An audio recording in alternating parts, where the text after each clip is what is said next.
아니 안 그래도 이걸 좀 여쭤보고 싶었던 게 사실 10년 차 브랜드고 아마 무수히 많은 프랜차이즈 문의를 받으셨을 거예요 사실. 왜냐면 저만 해도 집에서 와이프도 한창 자기 회사 그만두고 싶다고 그랬을 때 자기 바스버거 하나 차리면 프랜차이즈 하면 안 되냐라는 얘기를 되게 진지하게 했던 적이 있었어요. 근데 대표님이 제가 알기로는 꽤 수년 동안은 프랜차이즈를 거의 안 하시다가 직영 위주로 성장을 시키셨다가 이제 최근은 조금씩 프랜차이즈를 오픈하고 있는 걸로 알고 있거든요. 그리고 또 뭔가 이렇게 바스버거 좋아하는 분들이 그동안 쌓여 계시다 보니까 그런 분들이 가맹 요청하시는 것도 많을 것 같아서 상황이 좀 어떠세요? 저희가 가맹을 이제 어쨌든 공식적으로 시작을 한 거는 작년 말부터 이제 시작한 준비를 마치고 저희 가맹 상담 요청에 들어오면은 이제 진행을 하고 이렇게 했던 거고, 그 전에는 아까 말씀드렸던 것처럼 사장님이 두 분이 꼭 있어야 되고, 그리고 그 사장님 두 분이 그러니까 가맹을 하겠다라고 흔히 얘기하는 정보공개서라고 하죠. 그것도 등록도 안 해놨었고요. 바스버거 가맹을 하기 위해서 뭔가 제약 조건이 너무 많았어요. 저희가 생각하기에는. 그리고 어쩐 저희 내부적인 준비도 사실 거의 안 돼 있었고, 이제 그러다가 말씀하신 대로 이제 준비가 안 돼 있던 시절에 관심을 가지고 물어보시는 분들도 계셨다가 저희가 이제 준비를 하고 나서 지금까지 별다른 뭐 홍보나 이런 걸 저희가 진행을 안 했었기 때문에 매장 내에 이제 홍보 뭐 QR이라든지 이런 거만 설치를 해놨었거든요. 지금 보면은 다 원래 바스버거를 인지하고 계셨던 분들, 예전에 가맹문을 했던 분들, 아니면 매장 하나는 저희 직원이었다가 이제 직원이 가맹점으로 자기가 전환해서 양수하고 싶다라고 해서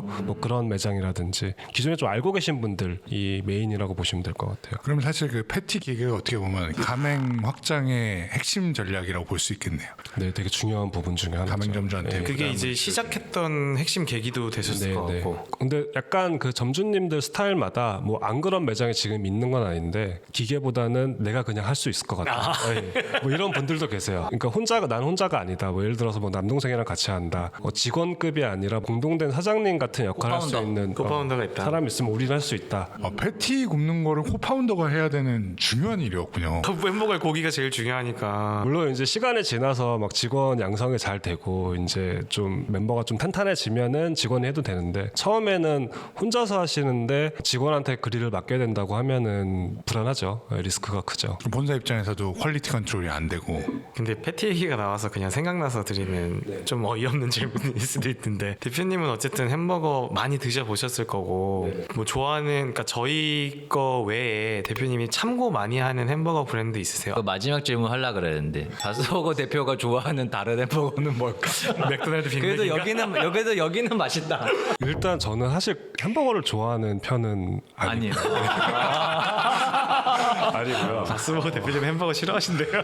저희가 이제 4명이 같이 창업을 했어요. 버거 브랜드 준비할 때도 4명이 이제 같이 준비를 했었는데, 그때 4명이 준비하면서 저희 내부적으로는 그 입맛의 어떤 테스트를 할 수 있는 입맛을 저로 삼았었어요. 왜냐면은 안 좋아하니까. 제일 안 좋아하니까. 예, 안 좋아하니까. 왜냐면 저희가 타겟하는 버거의 방향성이 되게 매니아틱한 버거는 아니었고요. 조금 더 담백하고 좀 부담 없이 먹고 대중들이 좋아할 만한 약간 그런 평균적인 맛을 네네네. 기준으로 잡았기 때문에, 그러니까 같이 멤버들 사이에서 뭐 경원이가 한 개를 다 후딱 먹을 정도면은 우리의 방향에 맞다. 그럼 궁금한 게 막 패티도 중요할 텐데, 저는 사실 햄버거 먹을 때 빵도 되게 나는 바스버거 좋아하는 게 빵이 쫀득쫀득해서 좋아요. 맞아요. 그럼 막 그렇게 다 빵도 테스트 해보시고 막 이렇게 하시면서 간 거예요? 그래서 예를 들어서 저희가 이제 바스버거 준비하면서 그 미국에 가가지고, 그때 당시에 쉑쉑이나 뭐 이런 게 안 들어와 있을 때니까 거길 가셨구나. 뭐 다른 네일도 겸사겸사 갔었는데, 네. 그때 뭐 쉑쉑, 뭐 파이브 가이즈, 뭐 인앤아웃 다 먹었는데 다 물론 엄청 맛있지만 저는 사실 한 개를 다 못 먹었거든요. 진짜 원래 좀 입이 짧으세요? 날씬한 사람은 이거예요. 여기는 햄버거 테스트하면 안 되는 사람들. 그래서 이제 저희는 어쨌든 방향성이 좀 담백한 거였고, 말씀하신 번 같은 경우도 번이 좀 퍽퍽하다 그래야 되나? 그런 햄버거들은 특히나 좀 많이 물리거든요. 소스나 시즈닝도 너무 짜거나 미국식으로 너무 가거나 이러면 또 우리 입맛에 안 맞고 제 입맛에 안 맞기 대표님이 때문에. 한 개를 못 드시는구나. 난 빵이 쫀득쫀득거려서 저는 개인. 맞아요. 맛있어. 그러면 타 해외 브랜드 중에 호는 없다. 아니요. 그래도 하나 꼽자면 많죠. 하나만. 뭐 국내에도 되게 맛있게 먹는 브랜드가 많고, 국내는 뭐예요? 국내 하나 그럼 해외 하나. 국내는 지금 솔직히 말씀드려서 딱 머릿속에 지금 떠오르는 브랜드 버거킹 와퍼. 그렇죠. 항상 먹을 때 만족스럽게. 그 해외에서 들어와서 유명한 뭐 파이브 가이즈나 이런 거는 지금 한국에서 이제 영업이 잘 되고 있는 브랜드들을 해외에서 먹었을 때 저는 제일 맛있게 맛있게 먹었던 게 슈퍼두퍼. 슈퍼두퍼는 그때 당시에 한국 브랜드들보다 훨씬 위다라고 느꼈고 웬만한 다른 브랜드들은 한국 브랜드보다 위라고 제가 생각이 잘 안 들었었는데 포드퍼는 포엑스. 주황색 간판 그게 맞죠? 아, 그리고 해외에서 먹었는데 아직 한국에 안 들어왔고 한국에 막 많이 알려지지는 않은 브랜드인데 핫다디라는 브랜드가 있고요. 그건 처음 들어봤어요. 그거는 어떤 버거 자체 뭐 기본기라기보다 그 브랜드가 시도하는 메뉴의 어떤 도전 정신, 신메뉴가 좀 많구나. 되게 다양한 메뉴들이 많아요. 약간 치킨으로 치면 프라닭 같은 느낌인가 보네. 좀 내 스타일 아닌데. 얘기하다 보니까 이제 회계사가 아니라 참된 버거인이 되셨구나. 잊으셨어. 사실 회계사 얘기 내가 그냥 채널 초반이어서. 바스버거는 주변에도 팬이 되게 많고 그다음에 팬을 만들기 위한 활동을 많이 하셨다고 알고 있어요. 뭐 크라우드 펀딩 이런 것도 하셨었고 수제버거 브랜드도 많이 생기고 경쟁 환경이 점점 치열해지는 가운데 바스버거는 이제 팬을 어떻게 유지시키고 이걸 위해서 가장 중요하고 진정성이 필요한 부분이 뭔지. 또 앞으로도 궁금하고요. 2016년도에 쉑쉑이 한국에 들어오는 거 기점으로 사실 수제버거 브랜드들은 정말 많이 생겼거든요. 뭐 그게 들어오고 나서도 또 이제 약간 네. 다른 브랜드들이 생긴 거죠. 한국의 이제 수제버거 전체적인 수준도 되게 많이 올라갔고 시장 자체도 엄청 커졌잖아요, 사실. 이제 시장도 많이 커졌고 네. 그리고 그 이후에 이제 뭐 최근에 가장 잘 되는 해외 브랜드가 뭐 파이브가이즈나 이런 게 있을 텐데 그런 것들과 사실 크게 저희는 비교는 하진 않아요. 그들과 경쟁해서 이런 부분을 보완해야 되겠다라기보다는 그냥 저희가 기준으로 생각하는 뭐 원칙들, 손님한테 우리가 중요하게 생각하는 원칙들을 조금 더 우리 내부적으로 완성도를 계속 조금씩 숙제하듯이 높여나가는 게 의미 있는 일인 것 같고 실제로 그렇게 해가는 거를 보면서 뭐 손님들이 뭐 우리랑 다른 브랜드를 비교하기보다는 그냥 바스버거에서 예전에 이런 게 좀 아쉬웠는데 이런 게 좀 좋아졌는데 이런 거에 더 의미 부여를 많이 하신다라고 생각을 하고요. 실제로 그렇게 치면은 저는 팬인 거죠. 그냥 맛있어서 전 좋아했던 것 같아요. 그죠. 사실 뭐 심플하죠. 뭐. 그러니까 맛이랑 가격이랑 그 다음에 서비스 그리고 저희는 이제 아무래도 직장인 상권에 많이 있다 보니까 그 시간 내부적으로는 쿡타임이라고 하는 주문하고 버거를 받는 데까지 걸린 시간 이 네 가지가 저희가 항상 중요시 여기는 포인트들이고 근데 어쨌든 이제 가맹 시작하시면은 꼭 오피스 상권 아니어도 일반 상권도 많이 조금씩 늘어나시겠네요. 지금 처음으로 이제 어떻게 보면 오피스가 메인인 상권이 아닌 곳에 오픈했던 게 지난달에 오픈했던 대치역에 있는 매장 거기는 이제 학원가가 기본이라고 보시면 거기 되시고 노브랜드가 있지 않나요? 저희는 이제 그 아래 블럭 대치역 사거리 그래서 지금은 이제 그 직장인 외에 저희가 타겟할 수 있는 고객군을 어떻게 보면 좀 학원가 플러스 주거로 잡고서 거기에 맞춰서 좀 학생들이 좋아할 것 같다 이거. 좋아하죠. 그러니까 학원가 중에서도 사실은 초등학교나 중학교 위주로 돼 있는 상권보다는 조금 더 나이대가 있는 상권을 일단 우선적으로 이거 뭐 질문지에도 있는 거였는데 사실 한 업을 10년 하신 거잖아요. 그것도 창업으로. 그리고 F&B라는 게 그냥 제가 봤을 때는 가장 터프한 산업일 그렇죠. 네, 것 같고 경쟁도 너무 많고 그 제일 힘든 게 뭐셨어요? 사람 관리가 직영을 또 많이 하셨으니까. 직영 많았을 때는 직원이 정말 많았었으니까 몇 명까지 있었어요? 흔히 얘기하는 아르바이트생 파트타이머도 어쨌든 고용보험이 뭐 지금 다 그럼요. 들어가니까 네. 사대보험 내는 직원 250명 정도. 그러니까 직원이 많다라는 거는 그 직원을 관리하기 위한 그 조직 체계가 잘 되어 있어야 되는데 직원을 관리하기 위한 또 이제 관리직이 또 생겨나는 거잖아요. 그죠, 그리고 그죠. 그 직원들이 만족할 수 있던 어떤 복리 후생이라든지 시스템도 또 있어야 돼. 그게 또 관리가 돼야 되고. 근데 직영을 많이 하면서 제가 느꼈던 거는 나는 이렇게 그 조직 관리에는 재능이 크게 없는 사람이구나라는 것도 조금 많이 느꼈고. 250명쯤 되니까 이제 깨달으셨구나. 비슷한 점이 많은데 나는. 직영을 하시다 이제 가맹으로 전환하셨잖아요. 이제 그런 장단점 어떤 게 있는 것 같아요? 회사 입장에서? 일단 가장 큰 장점은 직원 가장 큰 장점은 그 에너지를 조금 더 이제 흔히 얘기하는 프론트 쪽에다 쓸 수 있다는 거.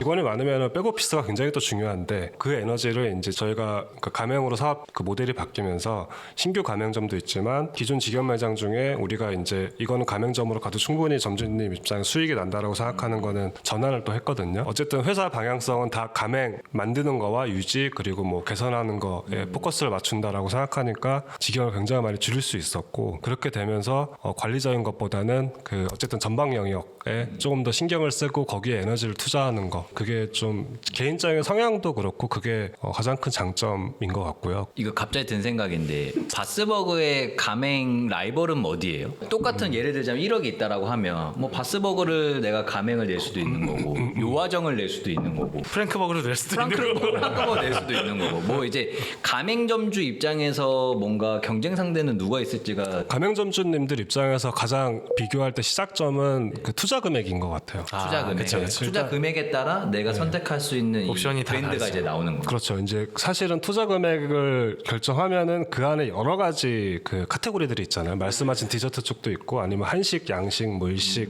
중식 다 있을 텐데 투자 금액을 결정하고 나서 그 다음에 좀 더 그 본인의 어떤 마음이 가는 카테고리 쪽에 먼저 좀 리서치를 하고 연락을 아마 상담을 받아보실 거고 이럴 텐데 투자 금액으로 보면은 디저트 쪽은 저희 경쟁은 좀 아니고 왜냐하면 투자 금액도 저희보다 적을 거고 그리고 거기는 주방을 하지 않는 업이기 때문에 주방이 없는 점주님의 성향도 조금 저희랑 다르고 흔히 얘기하는 뭐 샌드위치, 버거류는 저희랑 비슷한 가맹 창업 비용이라면 다 비슷비슷한 경쟁군에 들어오는 것 같아요. 프랭크버거 프랭크버거도 저희랑 뭐 창업 비용이 비슷한 걸로 알고 있어가지고 많이 보이더라고요. 근데 저는 어쨌든 사실 바스버거는 그게 제일 독특해요. 그러니까 제일 매력적인 게 보통 F&B 하시는 분들이 처음 F&B 창업할 때부터 네. 딱 한 1년 동안 직영 한두 개 운영하고 바로 프랜차이즈 넘어가서 많이 확장하고 뭐 이제 이렇게 하다가 뭐 유행해지면 금방 꺼지고 이런 게 엄청 많은데 네. 사실 10년을 버틴 F&B 브랜드 진짜 손에 꼽을 거거든요.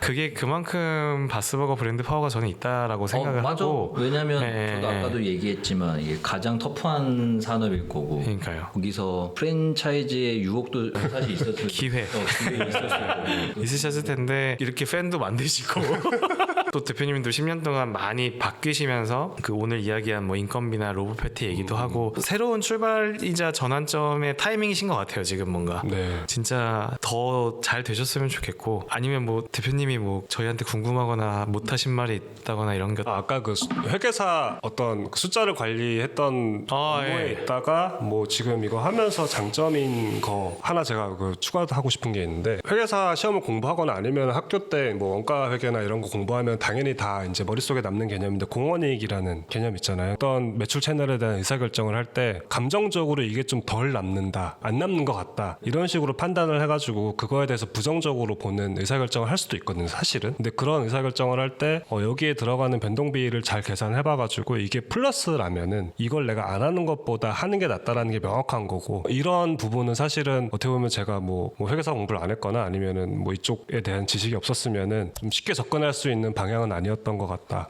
그래서 이런 부분을 이제 뭐 공원이익이라는 단어 말고 다른 단어를 사용해서 필요한 경우에 점주님들한테 설명을 드리거나 이해를 시켜드리려고 하는데 이게 100%또 다 쉽게 받아들여지진 않는 것 같더라고요. 뭐 그것 하나 장점이 있었던 것 같고 부동산 관련해가지고 이제 저희가 뭐 저희 직영 매장 낼 때도 마찬가지고 아니면 신규 가맹점을 내야 될 때도 저희가 이제 부동산을 찾아드리고 그냥 제가 진짜 궁금해서 네네. 추가로 질의 드리는 게 F&B가 특히나 입지 너무 중요하잖아요. 그렇죠. 절반 이상이라고 저는 생각합니다. 그러니까 지금 우리 얘기 나온 것도 오늘 임차료랑 인건비였고 그 중에 하나가 입지인데 그냥 대표님이 좋은 입지라고 생각하시는 거 어떻게 결정하시는지? 일단 저희 그 브랜드를 소비하는 고객군을 되게 좁혀서 이제 브랜드가 생각하는 뭐 페르소나라는 단어를 많이 쓰잖아요. 그 페르소나에 가까운 사람들이 우리가 생각하는 후보로 여겨지는 그 상권이나 블록에 얼마나 높은 비중으로 얼마나 많은 양의 사람들이 분포하는지를 좀 중점적으로 보면서 해당 지역들을 많이 봐요. 그래서 그런 사람들이 좋아할 만한 버거뿐만 아니라 예를 들어서 뭐 샐러드 브랜드라든지 이런 가게들의 회전율이 어떻게 되고 몇 시부터 차고 몇 시까지 차고 그때 그 안에 즐기는 사람들의 어떤 모습들이 이 사람들이 수제버거도 충분히 즐길 수 있는 사람들인지 이런 걸 좀 같이 보면서 그 해당 지역이나 해당 라인에 저희가 생각하는 추정 매출을 일단 먼저 계산을 하고 그리고 이제 그것들을 몇 군데 후보를 정한 다음에 해당 지역들에 대한 부동산 물건들에 대한 리스트업을 쭉 진행을 진행을 하고 물건을 이제 진행할 때 저희는 하나 약간 좀 다른 점은 인근 부동산들만 이렇게 조사를 하진 않고요. 인근 가게들에 찾아가요. 약간 되게 기분 나빠하시는 가게들도 있는데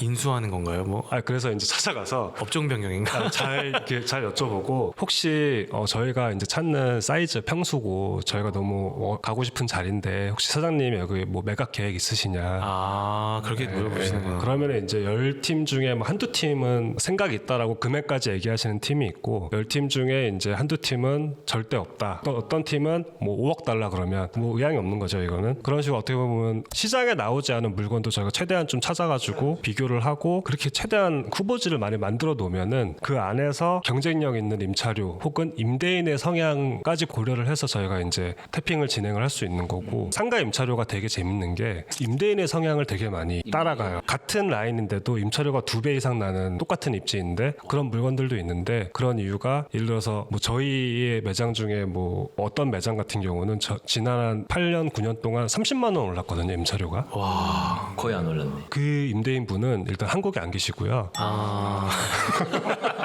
있는지도 모르지 뭐. 그게 있었어? 그리고 그 빌딩이 이름이 이제 1, 2, 3 세 가지가 있어요. 세 군데 빌딩이 있고 저희가 이제 명절 때 가끔 이제 인사차 연락드리면은 누구시라고 이렇게 모르세요. 어디에 누굽니다. 근데 무슨 일이세요? 이렇게.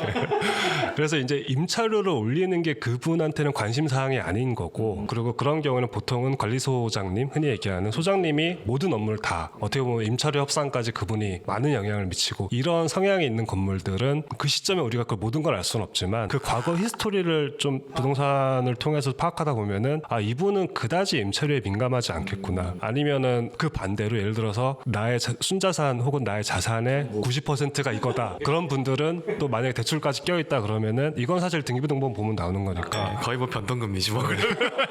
그런 분들은 또 임차료 인상에 대해서 또 민감하시죠. 그러니까 이게 그 바스버거가 추구하는 고객군들이 먹는 다른 메뉴의 수요를 일단 많이 파악을 하시는 거예요. 그렇죠. 어쨌든 네. 그게 일단 있구나. 그리고 임대인분까지 파악한다. 임대인은 사실 생각 못했어요. 이제 다른 매장에 뭐가 있나 이 정도는 예상했는데 임대인 상황 중요하네. 근데 사실 가맹사업 하시는 분들이든 개인사업 하시는 분들이든 임차료가 엄청 중요한 키워드인데 반대로 얘기하면 임대인 성격만 잘 고려해서 그 한 번의 선택이 되게 큰 수익성으로 연결되는 거잖아요. 그래서 저도 이제 이건 몰랐던 사실이었다가 이제 하다 보니까 어떤 매장은 임대인분 연락도 안 되고 임차료도 안 올리시고 어떤 매장은 매년 그 시기가 되면 한 2달 전부터 저한테 연락 오기 시작해요. 그분이 소유하고 있는 부동산 다 싹 나열한 다음에 그냥 거기 들어갈 걸 정해야 될 것 같은데. 그것도 굉장히 좋죠. 등기부등본 열어봤는데 그 주소지가 뭐 미합 중국 이렇게 적혀 있으면 과거내역 이제 열람해가지고 자식들한테 증여가 됐다거나 그런 것도 굉장히 좋습니다. 그러네.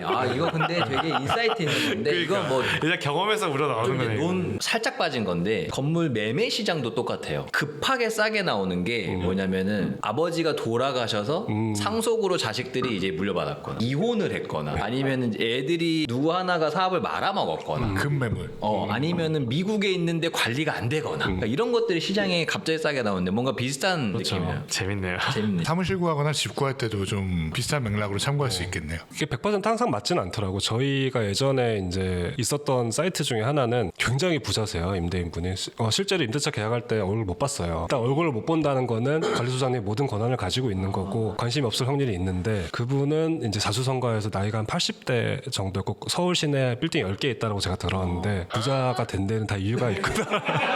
그냥 마지막 질문으로 이제 연말이니까 내년 계획 세우셨을 것 같은데 네네. 25년 이렇게 목표나 이런 거 네네. 어떻게 잡으셨는지 뭐 신메뉴는 나오는지. 신메뉴는 저희가 버거 메뉴 신메뉴는 지난 1, 2년간 한 번도 없었는데 지금 11월 25일 날 일단 직영 매장 중에 2군데에서만 출시를 새로 하고요. 나와요? 이것도 이제 제가 좋아하는 스타일의 버거는 아닌데 바스버거가 굉장히 좀 담백한 캐릭터를 갖고 있잖아요. 근데 그 부분을 좀 보완하면서 한국에 아예 없는 스타일의 버거를 하고 싶었는데 그래서 이제 뭐 최근에 제가 뭐 미국 가가지고 먹어보거나 한 건 아니지만 유튜브라든지 아니면 다른 페이스북 채널들 통해서 이거 꼭 해보고 싶다라고 했던 버거가 있었고 그거를 꽤 오랫동안 테스트를 하다가 이제 이건 준비가 됐다라고 생각해서 11월 25일 날 메뉴가 하나 나오고요. 그게 잘 되면 되면은 다른 매장들도 아마 확대될 예정이고 25년 계획은 저 가맹을 시작했으니까 가맹점을 더 많이 개설하고 점당 그 매출액도 현재 수준보다 좀 더 올릴 수 있는 수준과 그리고 이제 저희가 지금 가맹점에 공급하는 그 식자재 그 흔히 얘기하는 매출 원가율을 지금보다 뭐 1, 2% 정도 더 떨어뜨릴 수 있는 우리가 뭔가 구조를 만들어가는 거. 바쁜 한 해가 되시고.